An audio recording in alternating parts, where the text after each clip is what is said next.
we grew much faster than we had even expected, and our ambition was already high.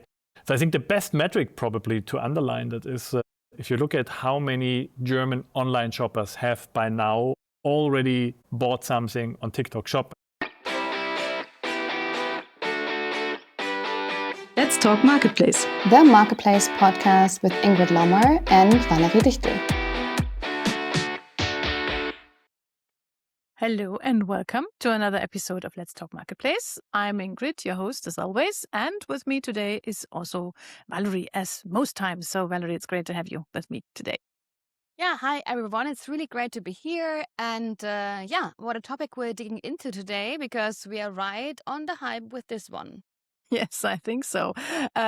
Especially because we are doing something of a follow-up episode, I guess. A few weeks ago when I was on holiday in episode 153, you spoke with Stephanie from Philips about their journey on TikTok Shop. And that was quite an interesting episode, wasn't it? Yeah, it really was. Stephanie was really totally open with how they approached building this new channel, how they use creators, how they totally investing in the channel first in order to learn how it works. It was really great because it was really from this old brand's perspective. I mean, I think let's say okay, that's more let's nice. Let's say what? Established. Established. Yeah. Sorry. Yeah, established. I'm sorry. Yes. So compared to because I was at the annual anniversary of the TikTok Shop Germany, and I saw really many brands I have seen never before. So I really was like, okay, like this is really like a kind of new world. And on the other hand, it's a topic of established brands who are more critical maybe and more have more insights about and thoughts about shall we start, shall we don't start, and that's actually the foundation which we will talk about today, which we talked with Stephanie last time. Yeah, and today we're flipping the tables around, I would say, because instead of asking a brand, and in that case of Philips, an established brand, how they experience TikTok Shop, today we thought, why don't we go to the source directly and ask TikTok Shop themselves? Yeah, what does the platform actually want from brands? What does a brand need to look like to succeed on TTS? And the question that comes up literally in every conversation that we have with marketplace managers right now is that e-commerce topic or is it a marketing topic? Where do I put the people who sell on TikTok Shop? We are confused. Yeah, so that's, I think, the main questions for today. Yeah, and to answer all of that, we have someone who has been building TikTok Shop markets from the inside. First in the UK, now in Germany. Max Burianek, head of TikTok Shop Germany. Welcome to Let's Talk Marketplace. Thank you. I'm happy to be here. Yeah, we're also happy to have you here. And as usual for our guests, we would start with our 3 classical questions. So, Max, in short answers, first of all, who are you? Yeah, so I'm Max. I lead TikTok Shop in Germany. I'm quite happy to do that based in Munich. That's where I'm from. I spent some time at Amazon in my past, and started my career in consulting. That's me basically. That's great. And what would you say do you do best? I think what I do best is what I enjoy most, and hopefully then also that's a good basis to do best, is motivating sellers to see where TikTok Shop could contribute value to their growth. That's super interesting. And now let's become a bit more private maybe. Can you tell us a fun fact about yourself that most of our listeners probably don't know? Maybe a fun fact. I was on TV in my past for 12 hours in one row, separating peas from lenses with chopsticks. That was on a. It sounds absolutely incredible, right? But I needed the money then, and it was about 20 years ago. Yeah. That's a nice one. The things you do at the beginning of career. Exactly. I was already in content then, yeah.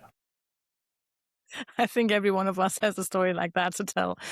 I used to write horoscopes actually for a radio station. That was interesting as well. Yeah, Yeah, so I was a waitress in a Bavarian restaurant, wearing dirndl and serving beer. oh yeah, got strong arms from that, I guess, from that time. And strong communication skills, Yeah, I tell you. definitely. Right. Okay, Max. Yeah, it's great to have you on the show. And as we said, we have been talking a lot about TikTok Shop over the last year, I guess, both on our podcast, but also when we do a news review, there was also always something to talk about on what TikTok Shop is doing and in the newsletter. So it's really good to hear it from the source, as it were. So let's maybe first look at the situation in TikTok Shop Germany at the moment, because you are live now for just about over a year. I think it was March or April last year that you started out. So where do you stand now compared to where you started and compared to the expectations you had when you started in this market? Yeah, I think obviously if you start building a new business on a platform like TikTok, you always start with very big ambitions because obviously the reach is huge with 27 million monthly active users on TikTok. I really can say that we grew much faster than we had even expected, and our ambition was already high.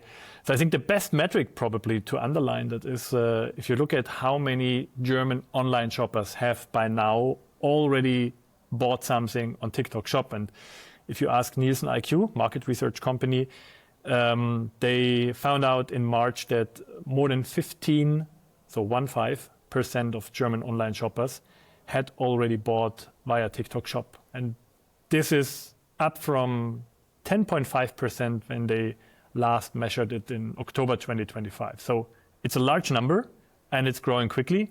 And it's supported by the 25,000 sellers that we have. Okay. And growth is still, or last that I saw was still triple digit when it came to GMV. So moving really fast. Are there differences regarding categories or products? Are you moving faster in some areas and slower in others? Yeah, beauty was very, very strong right from the start, right? I think it's just a super category to show before, after effect. It's a very emotional category also. But what we've seen very recently is very strong growth in electronics, particularly, which may be a bit of a surprise, given many of those products actually quite high AOV. So, but in a nutshell, we see growth across all categories. It's just that it shifted a bit from the start to where we are now, which categories are growing faster. But it also very much driven by strong brands, right? Very recently, more nutrition has been super strong. So FMCG is catching up in growth to where we are in electronics. But overall, I'd say we are very satisfied with the growth across all categories. Can you give me a bit of an international aspect of this as well? Because TikTok Shop, of course, is not only active in Germany, is in other European countries as well. And it has started here in the UK in 2021 already, if I've got the numbers correct. So there's a lot more legacy here and more experience. So how does the German story differ from the other European stories for TikTok Shop at the moment? And especially, how does it compare to the UK story? Yeah.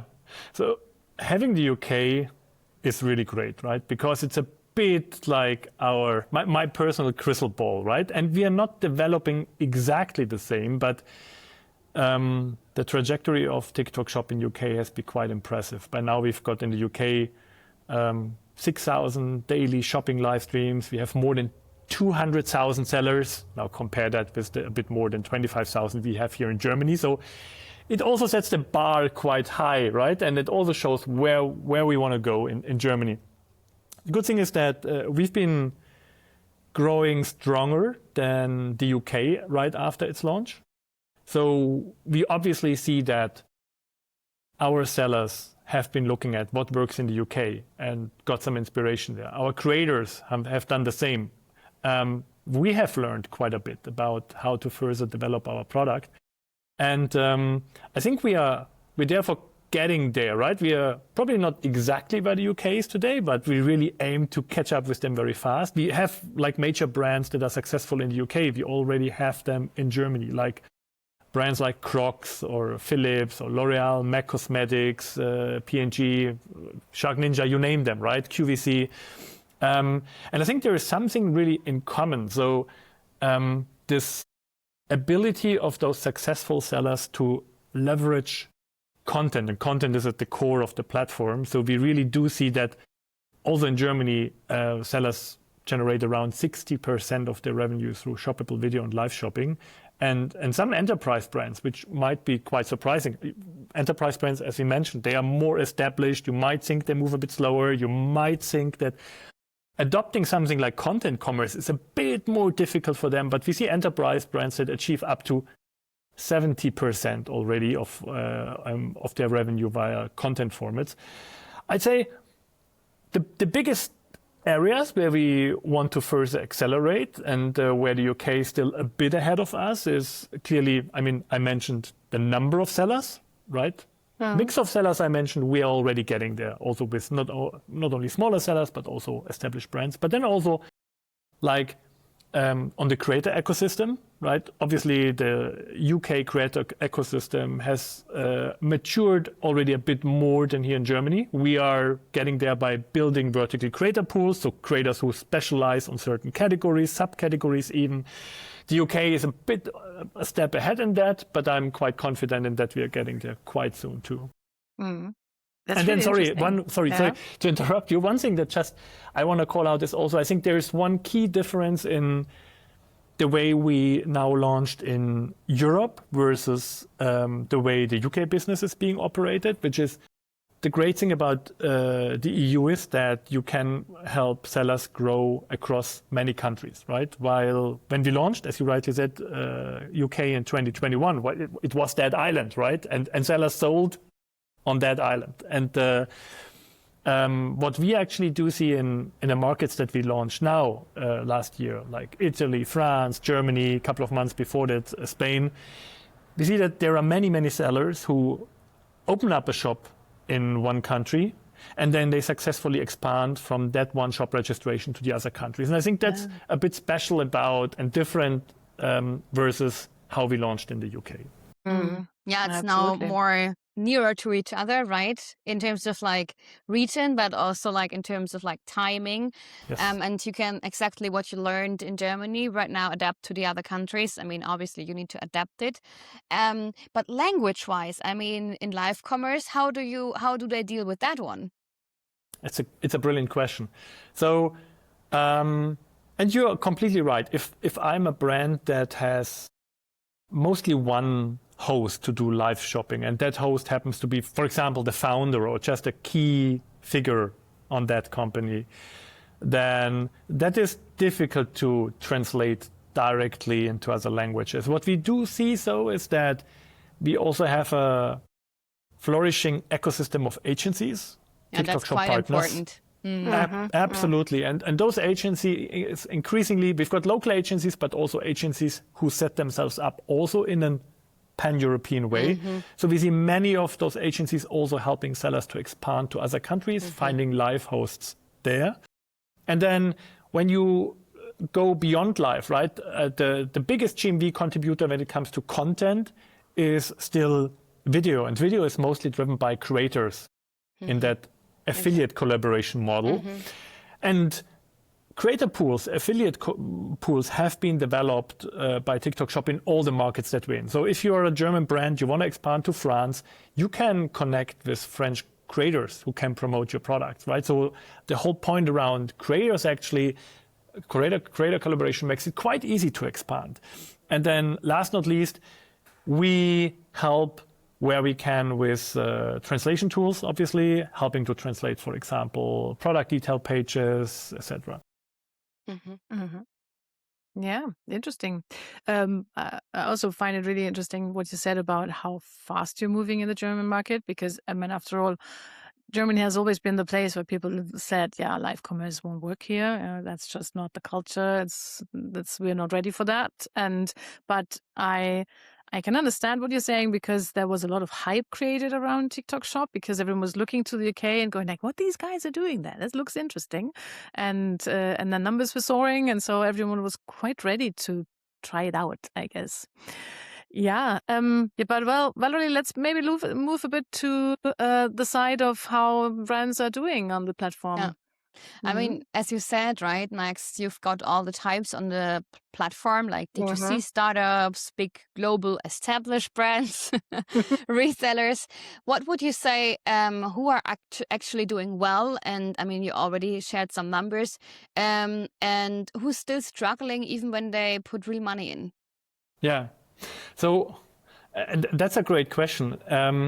I think the type of brand or the type of organization you are, of course, it plays a role. But I do think actually it's much more important how the organization sets itself up for TikTok Shop and how fast they can act. So obviously you'll see like really social native sellers who are naturally strong, right? But it's not, maybe not so much because of whatever factor. It's just that they've been used to this kind of working in a quick, agile mode, right? They understand TikTok to some degree, have used it before as an awareness channel, and brands like Pummies or CFAB, they have these viral trends that they can trigger. They actually are leaning into building their strong creator networks, and they are absolutely ready to generate 90% of their sales via video and live formats. And they understand that content is at the core of the platform. But as I mentioned, there are also quite established brands, right? I mean, you were mentioning Philips, right? That's a great example. It's not it's not a social native brand. They weren't born as this, right? So, but they just really have I think a strong team, and they really buy into the vision. And so I do think that it's really much more how an organization sets itself up. And it's also not so much dependent on a single category, right? We've got Pepsi, who uses TikTok Shop as a test laboratory, to pilot product launches. We do have electronics brands like Shark Ninja. They're going all in with live, with collaboration with creators. We've got even heritage brands like Jack Wolfskin, right? So it's not so much, I wouldn't say it's like, you should look at your brand and say, well, we were just not born for TikTok Shop, right? It's more what you make of it. Yeah, what I also sometimes see is really, when I talk to brands, they were like, oh yeah, we got connected on Shopify. And then we don't have sales now. And I'm like, yeah, but do you do anything else? And he was like, no. I was like, yeah. It's not working like any other marketplace. And there is this big difference also, which I realized in the talk with Stephanie, is that the need of agencies who supporting you with the right knowledge, the speed, the people, is really necessary. And I think this is also something which is really common for also Chinese platforms, is this partner setup, right? So that's, I think, quite necessary. And as well, the willingness of the C-level to really get things going and believe in it, and also let the team try out this 6 months till they realize, okay, now it's working. And now it's that, because sometimes that's also we're 3 months doing it, there's nothing happen. So let's cut it down. So okay, but they need trust, they invest the time to really prove and learn and adapt how it works, right? Yeah, I think maybe, sorry, just to add here, I think you're spot on with that. Also regarding the time horizon, right? And I think, for example, TikTok Shop is a lot about visibility, also awareness. Now, if you think of other awareness channels, right? I mean, I think if you think of SEO, for example, search engine optimization, there are a few out there who say, no, I'm going to create that website, right? And I expect to show up in, say, your favorite search engine top 10 tomorrow, right? So you really have to invest and build it, right? I mean, the price is really high because the platform reach is huge, as I mentioned, but it's clearly something that you need to lean in, and you need to lean in for more than a week, right? It's something that also grows as you continuously invest and build your presence on TikTok Shop. Yeah, and that's also comparable to the marketplace business, right? If we tell someone like, hey, yeah, start with this new channel, then you also need to give it like time, 3 to 6 months to get things going and online, And etc. before you can So, even say that yeah, channel is working for me or it is yeah, not. yeah, yeah, yeah. So, yeah. But I mean, speaking on that, because we had, especially in the German market, there were a few brands that went out again after a very short period of time. They say, yeah, it's not working for us. Have you been, how are you reacting to these kind of very short dropouts? Are you getting back into contact? Or how can you convince those maybe that maybe tried it out, but then found out that it didn't work for them in the first two months or something? Yeah, I think the most fundamental question is, I guess, are your customers on TikTok? And if I look at the reach, again, 27 million monthly active users, the likelihood that your customers are among those 27 million is just very, very, very high. So your target audience is there. And then I think it really depends on what operating model do you choose, right? Do you have a clear strategy for your assortment? Do you have a clear strategy for content? And then do you leverage our campaigns? And yes, we are in touch with many who actually are considering to onboard. And sometimes this really takes a bit, right? Because organizations really have to figure out who should be the best owner in the company, right? What would be their product strategy? Where should they put it? Marketing, e-commerce. You already indicated that question. And then if someone failed, right? It's also good to just do a check, right? Which of those things actually was missing, right? Did you go in without a clear idea what your, we call it hero product should be, right? Products that you focus on and that you try to push a lot via content.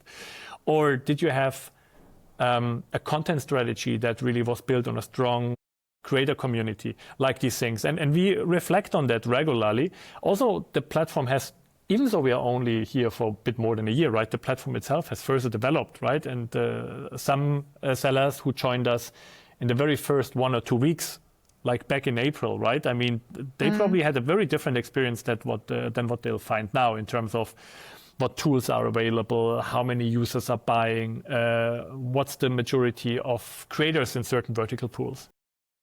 Yeah, absolutely. And we do have obviously, as we continue to grow and establish ourselves further, we collect great cases, right? That's also something that those cases actually then inspire again other sellers, right? When I think it was very nicely put at K5 2 weeks ago, like Franziska from Glow25 said, when they started, it was really difficult in Germany, like right after launch, because there was no clear playbook, right? And she says, it's actually much easier now to start because there are successful examples in almost all categories. That's interesting. I mean, focusing up on that, because you mentioned now a few things that brands can do wrong in the beginning, and one might be not give it enough time to develop, because that is just one of the rules for social commerce, that it needs to a bit of time to simmer in a way.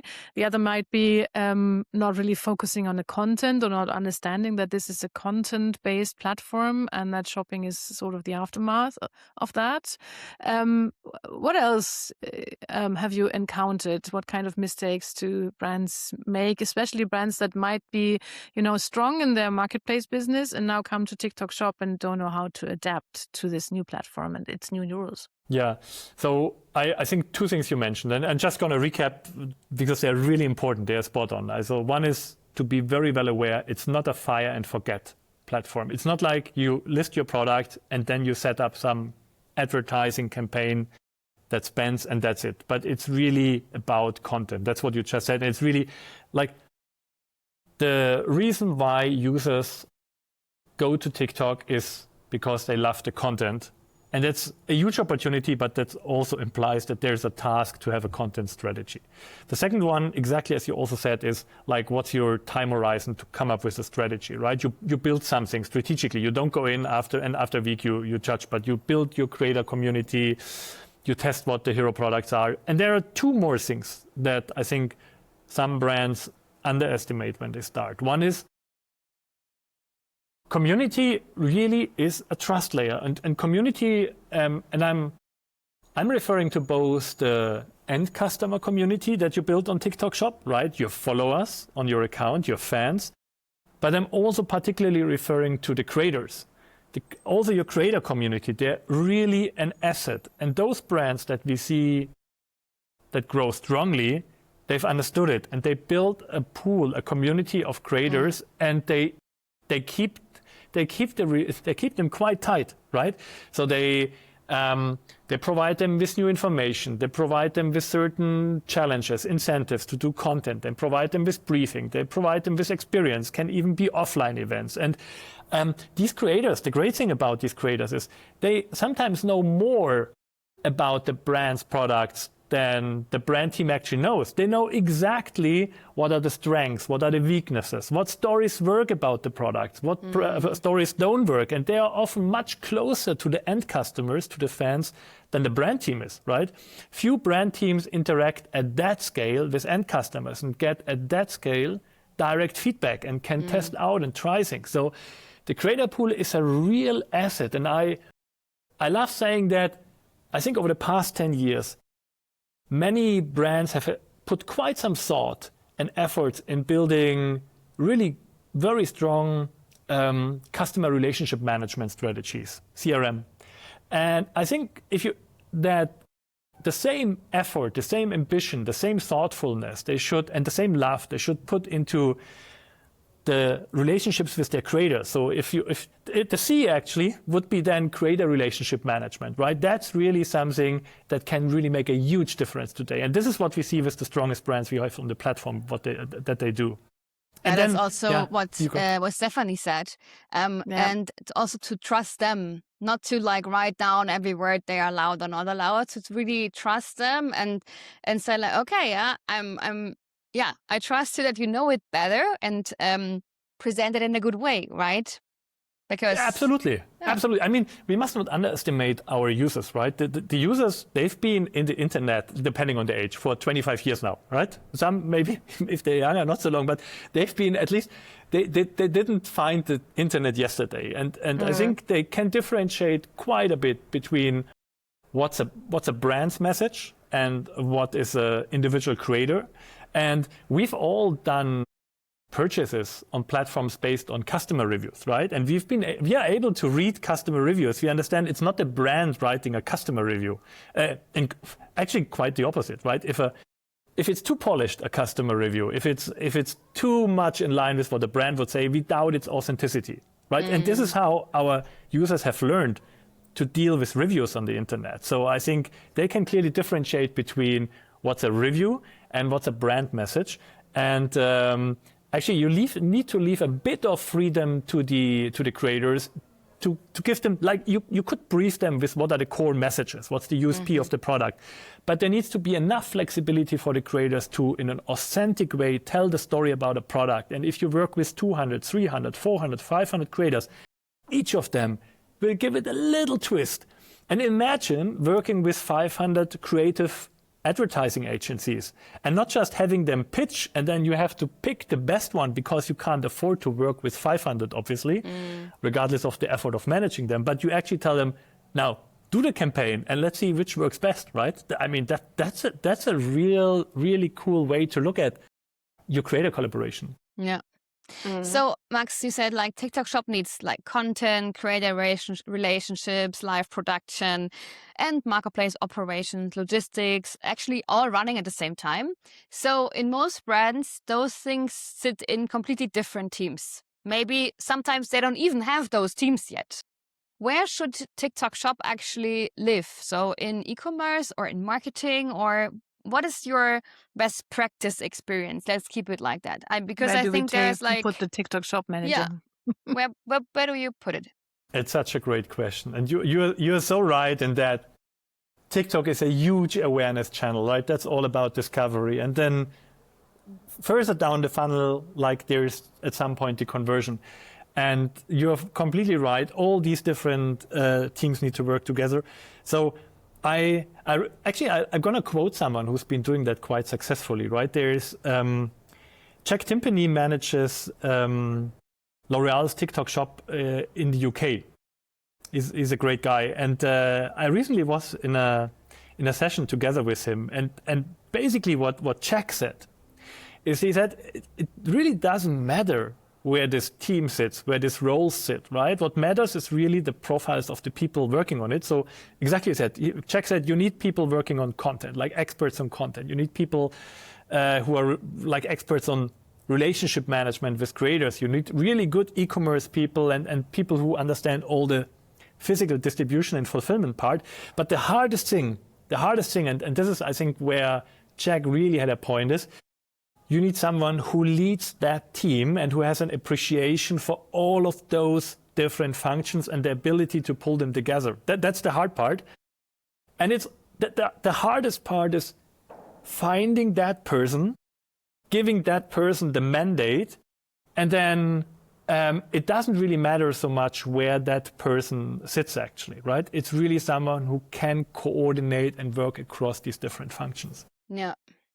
And then to find also the other people, right? Because you don't find like, I don't know, like XMI, like really trained people where you can say like, oh, they have like they studied this social commerce.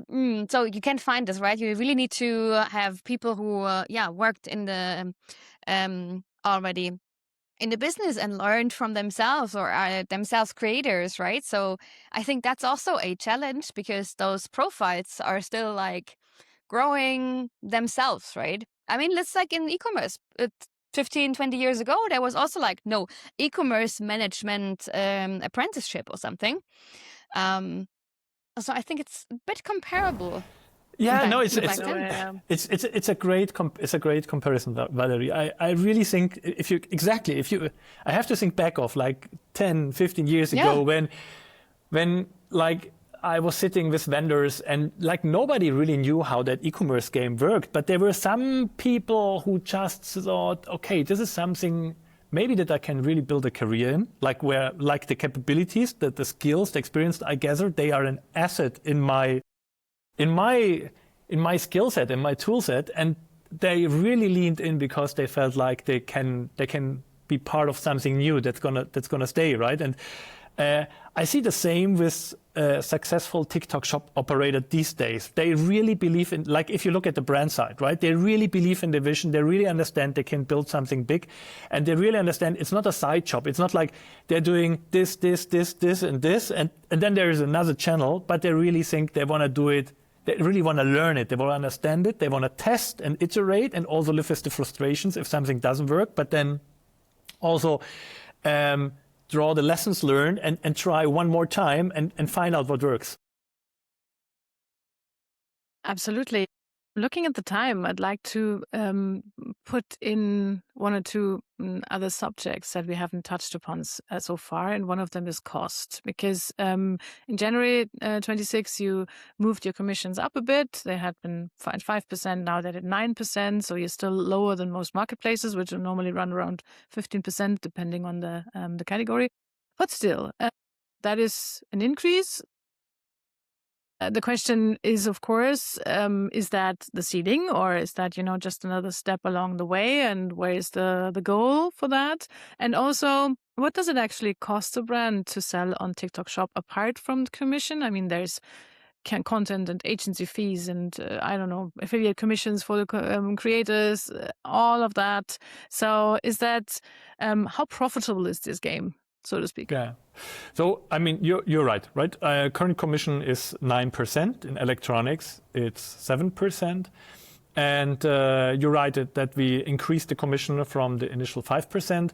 And this basically reflects the growing value delivery on the platform. So if you see the GMV that our sellers can generate on the platform, it actually has grown quite strongly. So between August and February, it almost doubled within that half year.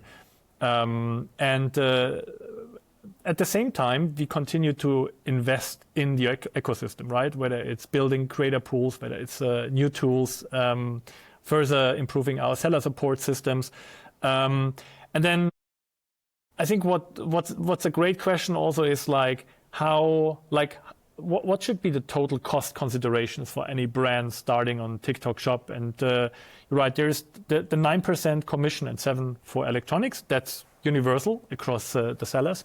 But beyond that, it really depends on your strategy on TikTok Shop, right? If you work a lot with affiliates, then if that's your key growth channel, then you factor in cost for affiliates, which are commission-based. We see some brands who are strongly live-driven. For live, obviously, you have different costs. There are no extra costs typically that you pay to someone else, unless you work with an agency, right? We see sellers who do actually both. And then I think it also comes down to not only what does it cost you. So you have the 9% commission, and then you have affiliate cost, and you also can invest in advertising at an ROI basis, but also in like what do you get out of that platform and what do you compare it against. So the affiliate model that we have on TikTok Shop, right, where the creators are compensated based on the actual sales. If you compare that to traditional influencer marketing, that's mostly based on flat fees, right, upfront fees. It's a very different game in terms of efficiency.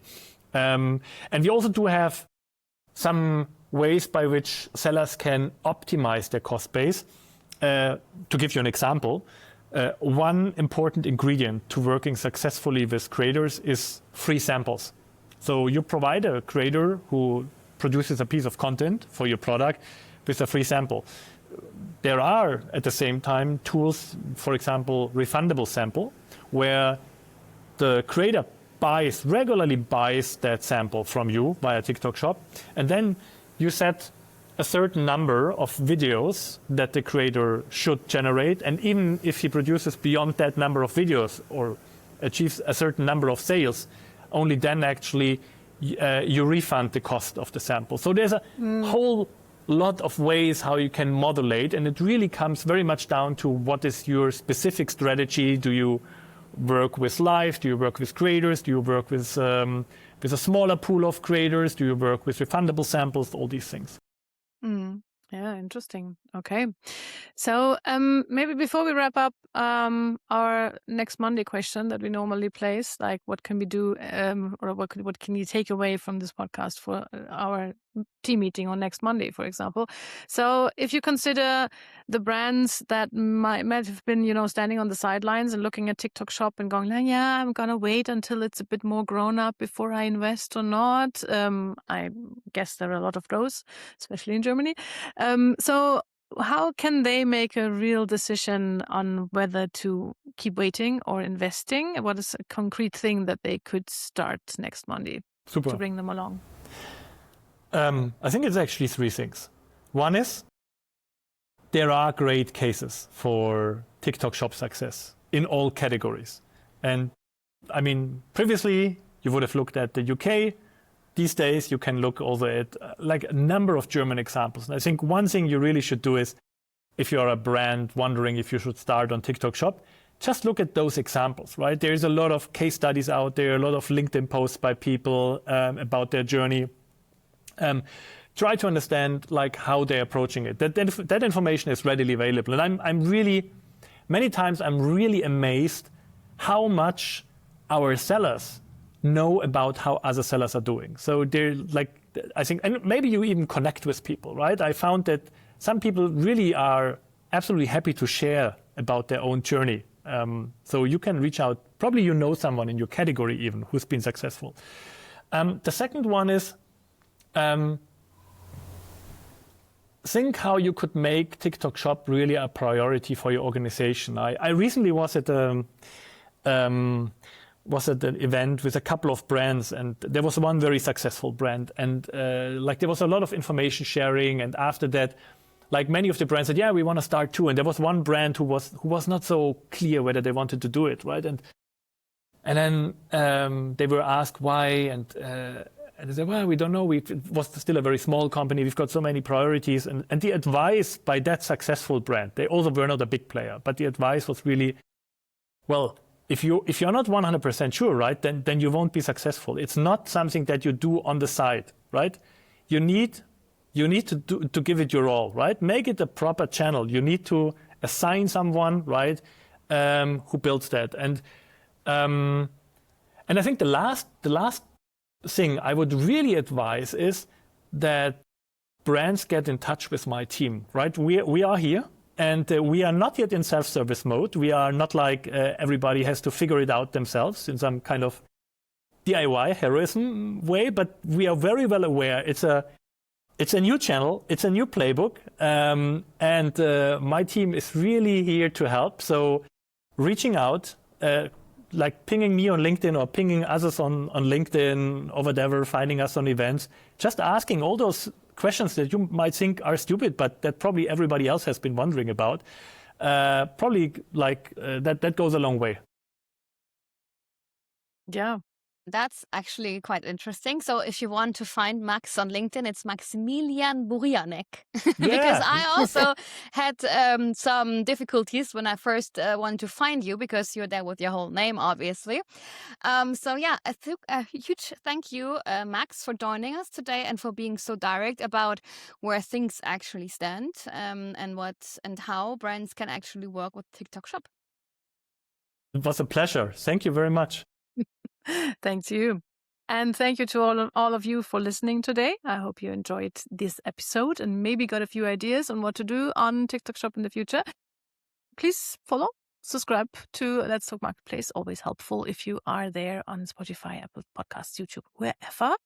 And yeah, it was great to have had you for another episode. Okay, So right? And then hopefully tune in next time again. So thank you. bye-bye. Bye-bye. Bye-bye.